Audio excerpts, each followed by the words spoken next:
মুসা কালিমুল্লাহ এবার আল্লাহর কাছে আবেদন করলেন, আল্লাহ ওই জ্ঞানী মানুষটাকে, তার সাথে আমার সাক্ষাৎ হওয়ার দরকার। আল্লাহ পাক রব্বুল আলামিন বললেন, ও মুসা, যদি সাক্ষাৎ দিতে চাও তুমি একটা মাছ বাজি করে এই বাজা মাছটা নিয়ে যাবে, সফরে বের হবে, যেই জায়গায় গিয়ে এই মাছটা জিন্দা হয়ে সুড়ঙ্গ দিয়ে চলে যাবে, ওই জায়গাতেই আমার ওই বান্দার সঙ্গে তোমার সাক্ষাৎ হয়ে যাবে। মুসা কালিমুল্লাহ ওনার একজন খাদেম নিয়ে রওনা হলেন। হে বাবাজিরা, রওনা যখন হয়ে গেলেন, রওনা হলেন, এই খাদেমকে বললেন, রে খাদেম, যাওয়ার পরে যখন বিশ্রাম করতে গেলেন, বিশ্রামের সময় ওই সময়কালেই মাছটা জিন্দা হয়ে চলে গেছে। মুসা কালিমুল্লাহ খাদেমকে নিয়ে আরো কিছু দূর যখন চলে গেল, এবার জিজ্ঞেস করলেন, মাছ কোথায়? এবার খাদেমের স্মরণ হয়েছে। উনি তখন ডেকে বলে, ও আল্লাহর পয়গম্বর, মাছ তো আরো আগেই জিন্দা হয়ে চলে গেছে। মুসা কালিমুল্লাহ বললেন, কামটা করছো কি? এই কথাটা বলার জন্যই তো আমি তোমাকে বলেছিলাম, তুমি তো আমাকে সেই কথা বলো নাই। কোথায়? চলো আবার। রিটার্ন ফেরত আসলেন, যেই জায়গায় মাছ চলে গেছে ওই জায়গার মধ্যে যখন গেলেন, এ মুসলমান বাবাজিরা, এই জায়গার মধ্যে ওই সুড়ঙ্গ দিয়ে যখন গেলেন, ওই জায়গার মধ্যে একজনের সঙ্গে সাক্ষাৎ হলো। উনার নাম হলো হযরতে খাদির আলাইহিস সালাতু ওয়াস সালাম। একটু মুহাব্বতে বলা যাবে কি মারহাবা। উনার ব্যাপারে মতামত, কেউ বলছেন উনি নবী, কেউ বলছেন উনি আল্লাহর ওলি। অধিকাংশ মত উনি আল্লাহর একজন ওলি। সুবহানাল্লাহটা জুড়ে বলেন। আমার বাবাজিরা, খাদির ওনার সঙ্গে যখন সাক্ষাৎ হলো, এবার খাদির জিজ্ঞেস করেন, ও মুসা পয়গম্বর, কি জানতে চান, কেন সাক্ষাৎ নিতে চান? মুসা কালিমুল্লাহ বলেন, আমি আপনার সঙ্গী হতে চাই, আপনি যেখানে যাবেন ওই জায়গাতে আমি যেতে চাই, আর আমি যেহেতু যেতে চাই আপনার সফর সঙ্গী হতে চাই। খাদির উনি ডেকে বললেন, ও মুসা, আপনি পারবেন না আমার সঙ্গে সঙ্গী হতে, আপনি ধৈর্য ধারণ করতে পারবেন না। কিন্তু মুসা নবী তো চায় উনার সঙ্গী হতে, উনি যে জ্ঞানী এই জিনিস জানতে। একটু জোরে বলা যাবে কি সুবহানাল্লাহ? যে যত বেশি জ্ঞানী সে তত বেশি বিনয়ী। সুবহানাল্লাহ বলেন। সে তত বেশি কি? বিনয়ী। ফলদার কোন গাছ যদি আপনারা দেখেন, ফলদার যেই গাছে যত বেশি ফল ধরে, এই গাছ দেখবেন আস্তে করে নুয়ে পড়ে, ঠিক কি না? কারণ এই গাছের মধ্যে ফল বেশি, এই জন্য এটা ঝুঁকে যায়। জ্ঞানী মানুষ যারা, আল্লাহওয়ালা যারা, এরা তত বেশি বিনয়ী হয়। আর এই বিনয়ী যারা হয় এদের সম্মান দেন একজন, বলুন তিনি কে? আল্লাহ। আমরা আল্লাহর কাছে সম্মান পাইতে চাই কি চাই না? এ বাবাজিরা, আবার এমন মানুষ আছেন যে মানুষগুলো এই দুনিয়ার ভিতরে যখন রাস্তায় চলাফেরা করে, হাটে মাঠে বাজারে যখন চলাফেরা করে, বড় অহংকার করে চলে। আল্লাহ নিজেও কোরআনে বলছেন, এই দাম্ভিকতা দেখাইবা না। তোমরা কি পারবে আমার এই জমিন লাঠি দিয়ে ভেঙে ফেলতে? ফাটাই দিতে পারবা? যেহেতু পারবে না, তুমি লাঠি দিলে তোমার পা ভাঙবে, ঠিক কিনা? কিসের বাহাদুরি? কেন অহংকার করবে? কিন্তু অহংকার এটা আমাদের ভিতরে একটা রোগে পরিণত হয়ে গেছে, ঠিক কিনা? অহংকারটা একটা রোগে পরিণত হয়ে গেছে। যে যেই প্ল্যাটফর্মে থাকে, ওই প্ল্যাটফর্মের মধ্যে দেখবেন, যে যেই সেক্টরে থাকি, ওই সেক্টরে দেখবেন একজন আরেকজনের হিংসা করে। এই হিংসাটা আসে তো যখন নিজের বড় মনে হয়, ঠিক কিনা? আপনি নিজের বড় ভাববেন না, আপনি মনে মনে ভাববেন আমি সবচেয়ে বড় নগণ্য। আপনি নিজের নগণ্য বানাবেন, আল্লাহ আপনার ইজ্জতওয়ালা বানাই দিবেন। একটু জোরে বলেন সুবহানাল্লাহ। আর একটু জোরে বলেন আল্লাহু আকবার। আমার বাবাজিরা, এই কথাটাই আল্লাহ পাক রব্বুল আলামিন বলছেন, আল্লাযীনা ইয়ামশুনা আলাল আরদি হাওনা।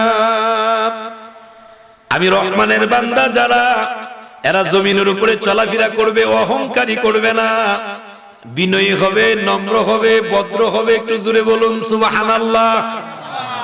এ বাবাজিরা, মুসা কালিমুল্লাহ বললেন, ও খাদির, আমি ধৈর্য হারা হব না, আপনি আমাকে সাথে নিয়ে চলুন।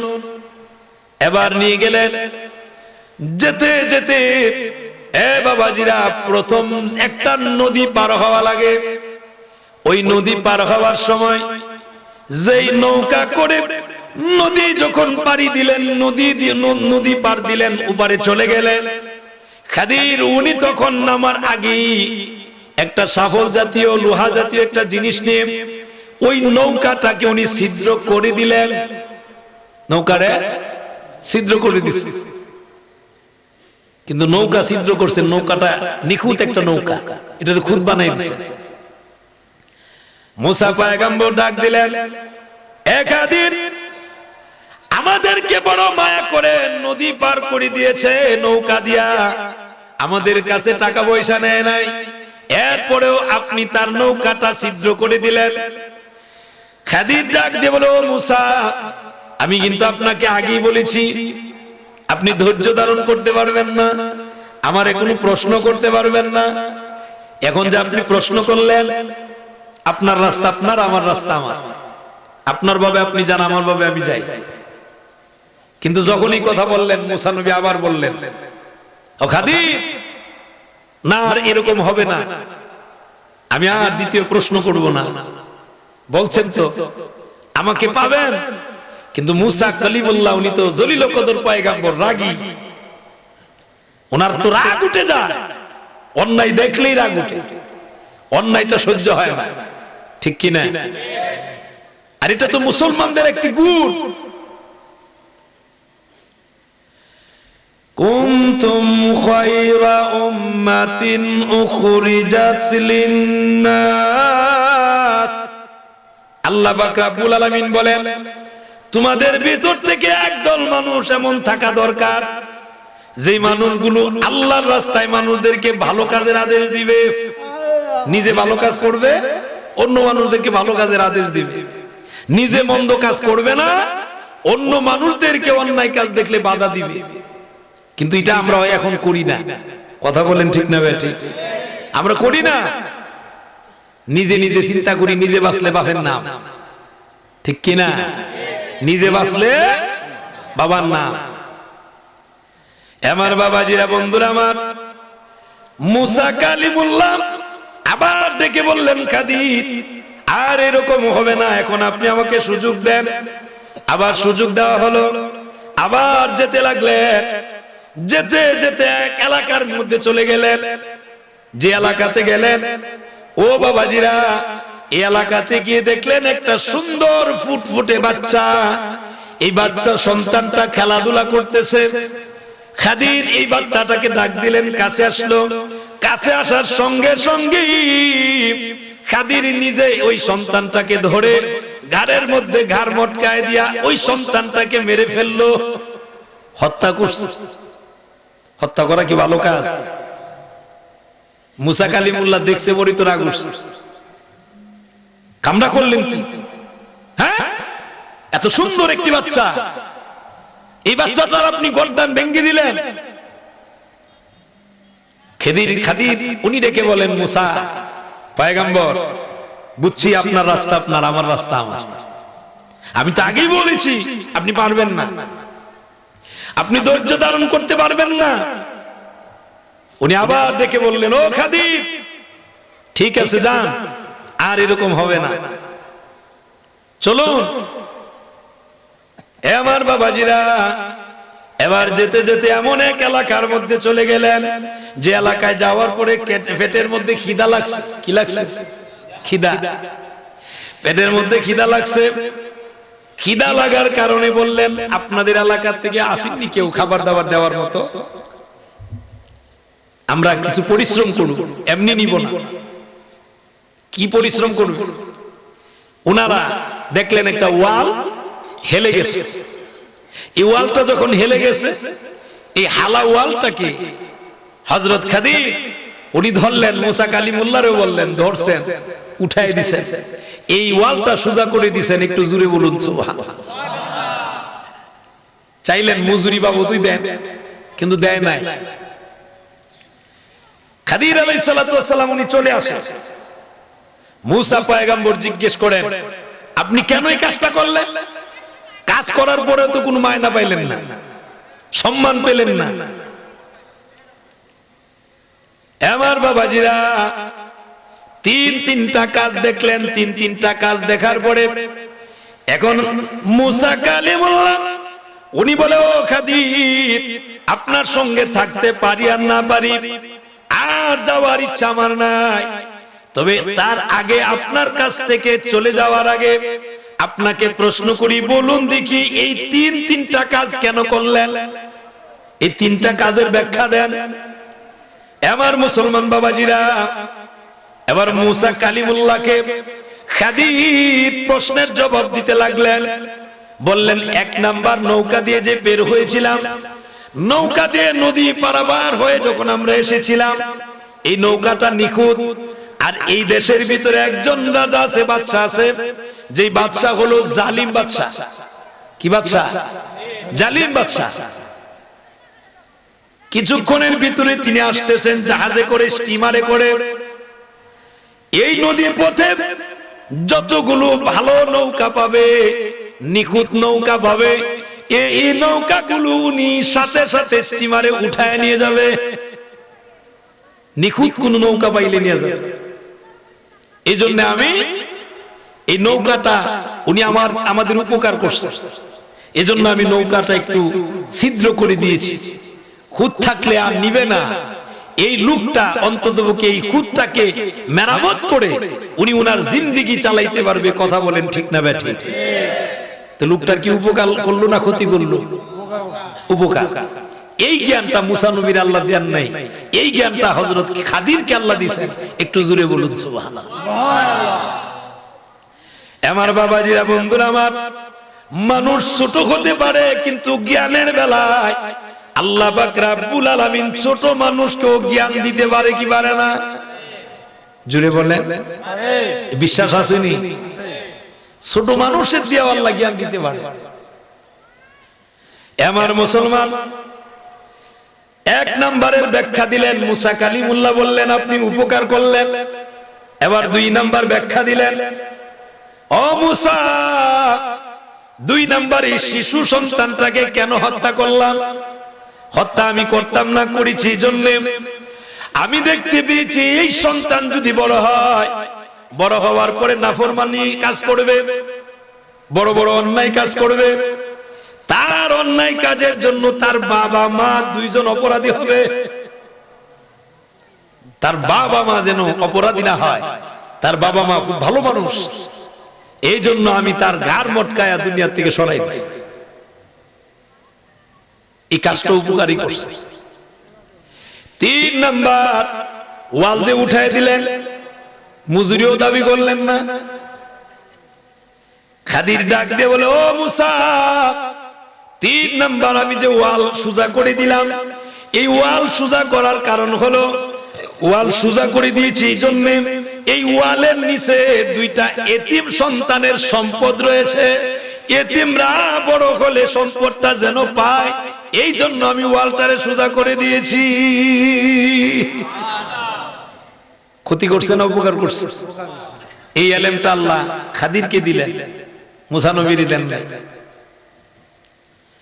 আমার বাবাজিরা, এবার মুসা কালিমুল্লাহ ডেকে বললেন, ও খাদির, আমি বুঝতে পেরেছি আল্লাহ পাক রব্বুল আলামিন এই জন্য তোমার সাক্ষাতের পাঠাইছেন। সাক্ষাৎ পেয়েছি, বুঝতে পেরেছি। সুতরাং অহংকার করা যাবে? অহংকার করা যাবে? যদি কেউ অহংকার করে, এই অহংকারীদেরকে ভালোবাসা না একজন, বলুন তিনি কে? আরো জোরে বলেন, তিনি কে? সুতরাং আমরা অহংকার করব না। বাবাজিরা, বন্ধুরা আমার, এই অহংকারীদের ব্যাপারে আল্লাহ পাক রব্বুল আলামিন কোরআনুল কারীমের সূরা আল লুকমানের ভিতরে আল্লাহ কথা বলেছেন অহংকারীদের ব্যাপারে। সূরা লুকমানের ভিতরে আল্লাহ জানায় দিয়েছেন,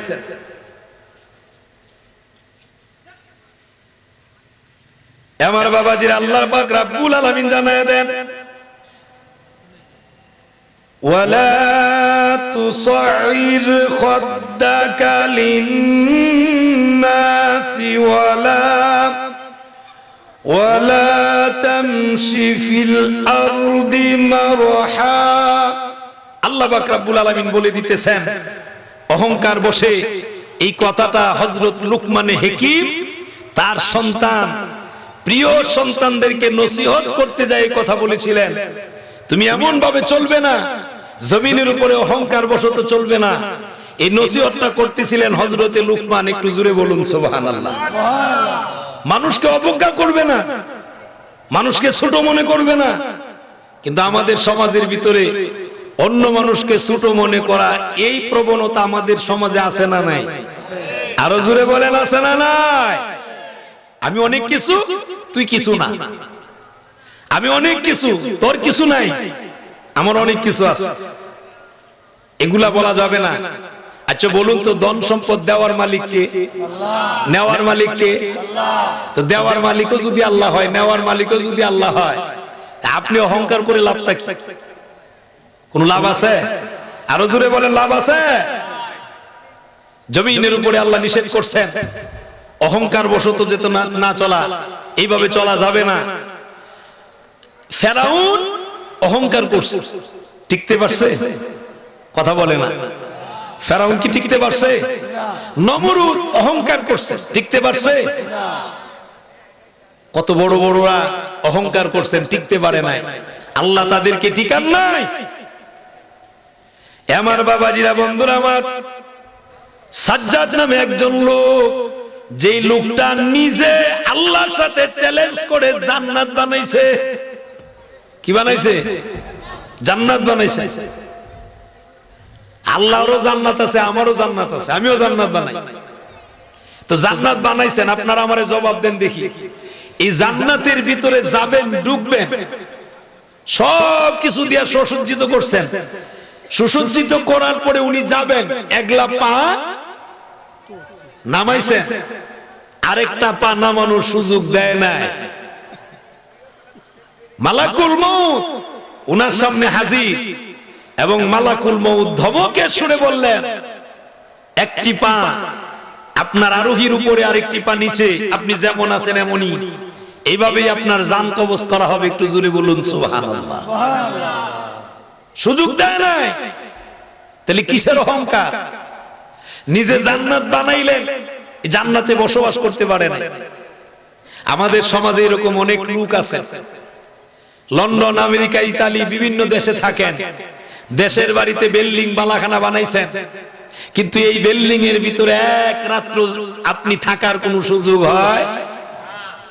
এরকম অনেক মানুষের। এই কিছুদিন পূর্বে সোশ্যাল মিডিয়াতে, আপনারা যারা সোশ্যাল মিডিয়াতে আছেন আপনারা জেনে থাকবেন, এই উত্তরবঙ্গে না কোন জায়গায় এক লোক মাকে ভালো একটা ঘর বানায় দেওয়ার জন্য দেশের বাড়িতে বিশাল বড় আলিশান বিল্ডিং করছে। কত কোটি টাকা খরচ করে বিল্ডিং করছে, তাদের পয়সার অভাব নেই।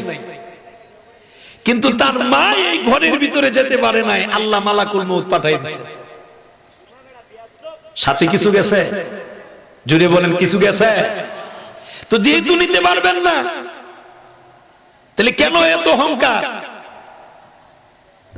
আপনার একটু সম্পদ আছে, আরেকজন গরিব মানুষ, আপনি তাকে দেখতে পারেন না, টাকার অহংকারে দেমাগ দেখান, গরিব হওয়ার কারণে গরিবের উপরে আপনি জুলুম করেন। কিন্তু আপনি যদি এই জুলুম করেন, এই জুলুমেরও প্রতিবাদ আল্লাহর কাছে আছে না নাই? জুড়ে বলা লাগবে, আছে না নাই? সেজন্য এক নাম্বার একটি গুণের কথা বললাম, অহংকারী হওয়া যাবে। একটু জোরে বলেন, অহংকারী হওয়া যাবে? আমার বাবাজিরা, বন্ধুরা আমার, দুই নাম্বার গুণের কথা আল্লাহ পাক রব্বুল আলামিন জানায় দিলেন, 2 নাম্বার গুণ হলো, ও রহমানের বান্দারা, তোমাদের 2 নাম্বার গুণ হলো, জাহেল মূর্খ মানুষেরা যদি তোমাদের সঙ্গে তর্ক করে, ওই তর্ক করার সময় তোমরা তর্কে লিপ্ত হবে না, তাদের সঙ্গে তর্ক করবে না, বরঞ্চ ওই জায়গায় শান্তি পাওয়ার জন্য এড়ায়া চলে আসবে। সুবহানাল্লাহটা জোরে বলেন, আরো জোরে বলেন সুবহানাল্লাহ। এটা হলো 2 নাম্বার গুণ। জাহেল কারা? আসলে জাহেলের পরিচয় কি? জাহেল পড়াশোনা জানে না এরকম লোক না।